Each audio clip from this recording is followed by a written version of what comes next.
What is going on, you guys? It's Extreme here, and welcome back to another episode of Road to Max Prestige, my Road to Max Prestige. And we're getting closer. We're getting closer to the next Prestige, at least in the gameplay side of things. And I hope you guys are enjoying the current crop of episodes I'm putting out. I'm having a lot of fun remembering some of this shit, and I kind of want to tell you guys more stories of my friend. Here's the problem, though. As you guys know, I like to give these women alternate names for very specific reasons. If you don't understand the reasons, let me put it to you this way. Lawsuits are a bitch, and also, I actually give a shit about these women. So I don't want to put anything about them specific out there. That's why I try not to describe them too much, at least their physical appearance or anything like that. And that's another reason why I don't give them or use their real names. That said, I can't remember the name of the woman the name that I gave the woman in yesterday's video. So I've decided that since the title was Getting Wild in the Wild, I'm going to call her Wild, because I've got a ton of stories for you guys about my time with her. And after I spoke to her yesterday, I was given the okay to talk about all of the stories, including the one I'm going to talk about today. But before I get into that, I very quickly want to address the fact that yesterday it was announced that the next Call of Duty DLC will be out on Xbox Live. I think it'll be out a week from this coming Tuesday. I may be wrong, but with that comes double XP. So this coming, not this weekend I think, but next weekend, there will be double XP on all system platforms. So stay tuned for that. Even though I got gypped yesterday, and some of you probably got gypped yesterday. There it is. Anyways, so let's get into story time. So Wild had this other major fantasy, and Wild and I would do things in some pretty, well, wild and crazy places. One of those wild and crazy places was a library.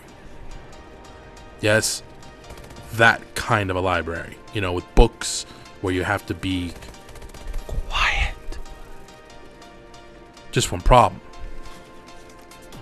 Wild's not quiet. She's not. She's really, really not. So it kind of posed a bit of a problem when she told me, yeah, I want to do it in the library. I'm all, sweetie, you do realize you're fucking loud. And she laughs and, of course, acknowledges it. Like, yeah, I know. Which is why I want to do it in a library. It's a challenge. All right. If you're serious. And she was. So, once again, I had given her the task of finding a place and getting everything kind of sorted out. Now, I want to make this clear. Normally, I do a lot of the legwork, but Wild found enjoyment in doing that kind of stuff. And it allowed her to really get an idea of what, you know, she needed to be prepared for. Especially with a lot of the things we would do, some of this stuff was a little, it was really kind of banking on her for the most part. This was one of those occasions. So she goes and finds this place, and for obvious reasons, I'm not going to say what library we did this at. I will say it was a public library. And it was inside of Southern California. That's as far as I'm going, okay? I'm not going to say if it was in San Diego or somewhere else, but let's just say Southern California.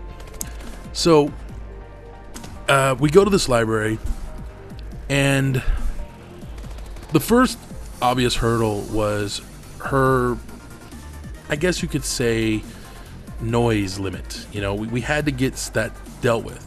Well, again, this is why I tasked Wild with doing that kind of stuff, because she'd already dealt with that idea. She already found a way to solve it, and it was simple. It's called a ball gag and some duct tape. I'm not kidding. So we get into the library, and we get into the corner of the library where she knew we would be okay and no one would be coming by for, you know, on average about 20-30 minutes. All right, cool. That's more than enough time. All right, to be honest, considering at that particular time, it had been a while since she and I had some time. Anyways, yeah, more than enough time. So, oh God. Anyways, so she basically gets all prepped, And we went in there, and she's wearing a skirt. So that made one problem go away. So she basically just takes off her underwear, and she kind of sits in her chair and looks at me and is all, okay, when I tell you, you got to be ready to go. And I'm like, what the fuck does that mean? And she's like, get hard, because the moment it's time, get down. And I'm just, okay. So, oh God. So, she's doing her thing. She's watching the clocks, and I'm kind of wondering why. This goes back to her scouting it, because she knew there was a certain time in the day when during shift change, there's really nobody on the floor. So during that time, it's fair game.